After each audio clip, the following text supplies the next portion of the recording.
நான் அவங்க எல்லாருக்கும் ஒன்று சொல்கிறேன். ஒரு எம்எல்ஏனா எப்படி இருக்கணும்னு நான் சொல்கிறேன். ஒரு எம்எல்ஏன்றது சும்மா அனுபவத்தை வச்சுக்கிட்டு கொள்ளை அடிக்கிறவங்களாலாம் இருக்கக்கூடாது.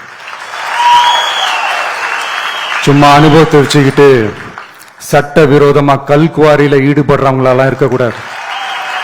சும்மா அனுபவத்தை வச்சுக்கிட்டு கேள்வி கேட்கிற பிரஸ் ரிப்போர்ட்டர்ஸா தாறுமாறா தாக்குறவங்களாலாம் இருக்கக்கூடாது.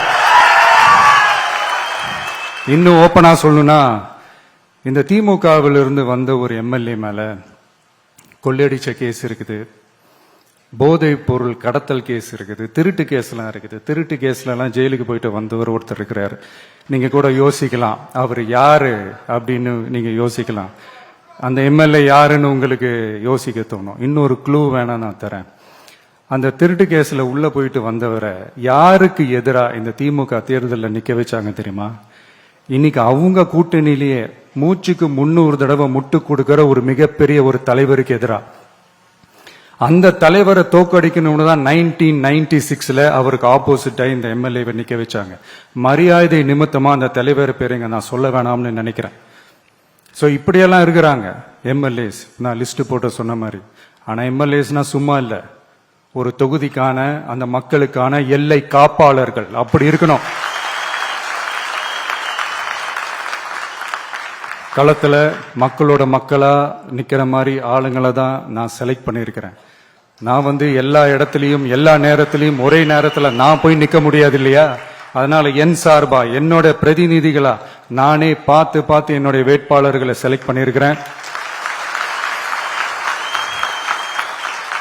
நம்மளுடைய அக்கா, நம்மளுடைய தங்கை, நம்மளுடைய அண்ணா, தம்பி அப்படின்னு சொல்லி நம்மளுடைய வேட்பாளர்களை செலக்ட் பண்ணி இன்னைக்கு உங்க முன்னாடி நான் ஒப்படைக்கிறேன். மக்களே, அவங்கள எம்எல்ஏ ஆக்க வேண்டியது உங்களுடைய பொறுப்பு.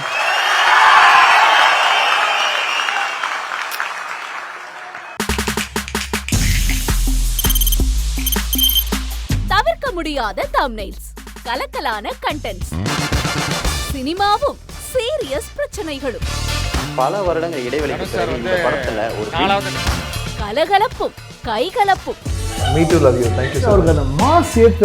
போயிட்டே தான் இருக்காரே தவிர பிரேக்கே இல்லாமல் பிரேக்கிங் நியூஸ் சொல்லும் தந்தி டிவி ஆப். இன்ஸ்டா தலைமுறை வரை இறங்கி அடிக்கும் தந்தி டிவியின் டிஜிட்டல் எக்ஸ்க்ளூசிவ். அது தண்ணிக்குள்ள போகும்போது ஹேங் ஆயிடுச்சு.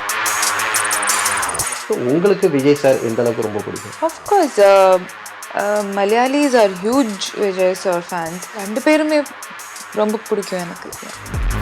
தந்தி டிவி ஆப்பை இலவசமா டவுன்லோட் செய்யுங்க. ஃபாலோ பண்ணுங்க, சப்ஸ்கிரைப் பண்ணுங்க, என்ஜாய் பண்ணுங்க.